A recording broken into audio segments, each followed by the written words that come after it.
Presented by Sand Music.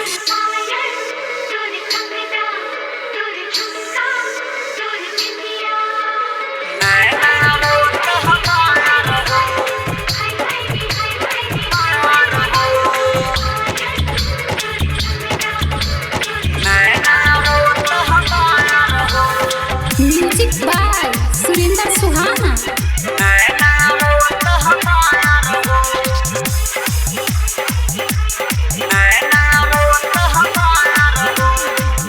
हमरा दिल के मिले न चैना नैना रोता हमार हो। हमरा दिल के मिले न चैना नैना रोता हमार हो। पता रहे न बदल जाइबू, पता रहे न बदल जाइबू हमारा से के प्यार हो। हमरा दिल के मिले न चैना नैना रोता हमार हो। हमरा दिल के मिले न चैना नैना रोता हमार हो। पता रहे न बदल जाइबू, पता रहे न बदल जाइबू हमारा से के प्यार हो। हमरा दिल के मिले न चैना नैना रोता हमार हो।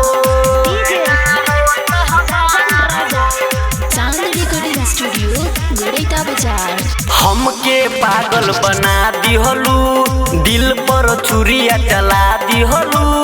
जाए जाने जाना हमें न भुलाना, जियते जी मुआ दिहलू।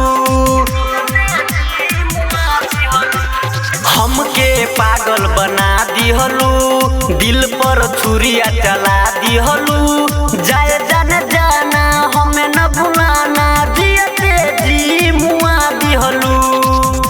से हमारा बहुत आंसू, आँख से हमारा बहुत आंसू याद आई जब तुहार हो। हमरा दिल के मिले न चैना नैना रोता हमार हो। हमरा दिल के मिले न चैना नैना रोता हमार हो।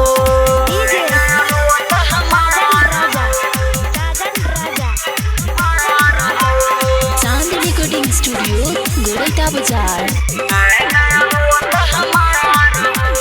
कैसे तुह के भुला जाई, जाए सनम जहर जाई। बहिया छोड़ा के दिल में बसा के कोई कहेला बेवफाई। कैसे तुह के भुला जाई, जाए सनम जहर जाई।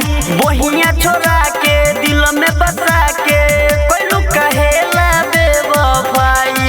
कैसे जियम जन हो के जुदा, कैसे जियम जन हो के जुदा। दिल होला बेकरार हो। हमरा दिल के मिले न चैना नैना रोता हमार हो।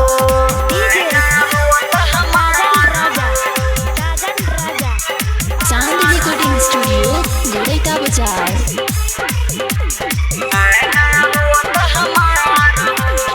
राइटर कासियल बेला रोता प्यार में अकेला। सागर सरगम कहे हरदम, सिंगर महेश कहेला। राइटर कासियल बेला रोता प्यार में अकेला।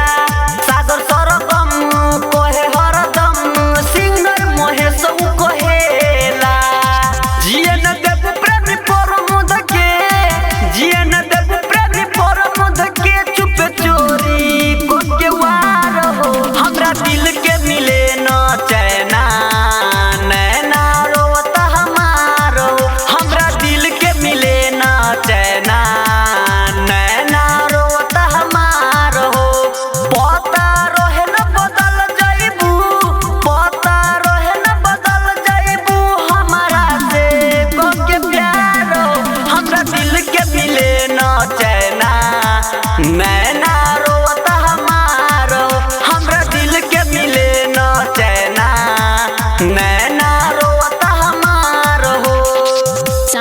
रिकॉर्डिंग स्टूडियो गोरैता बाजार।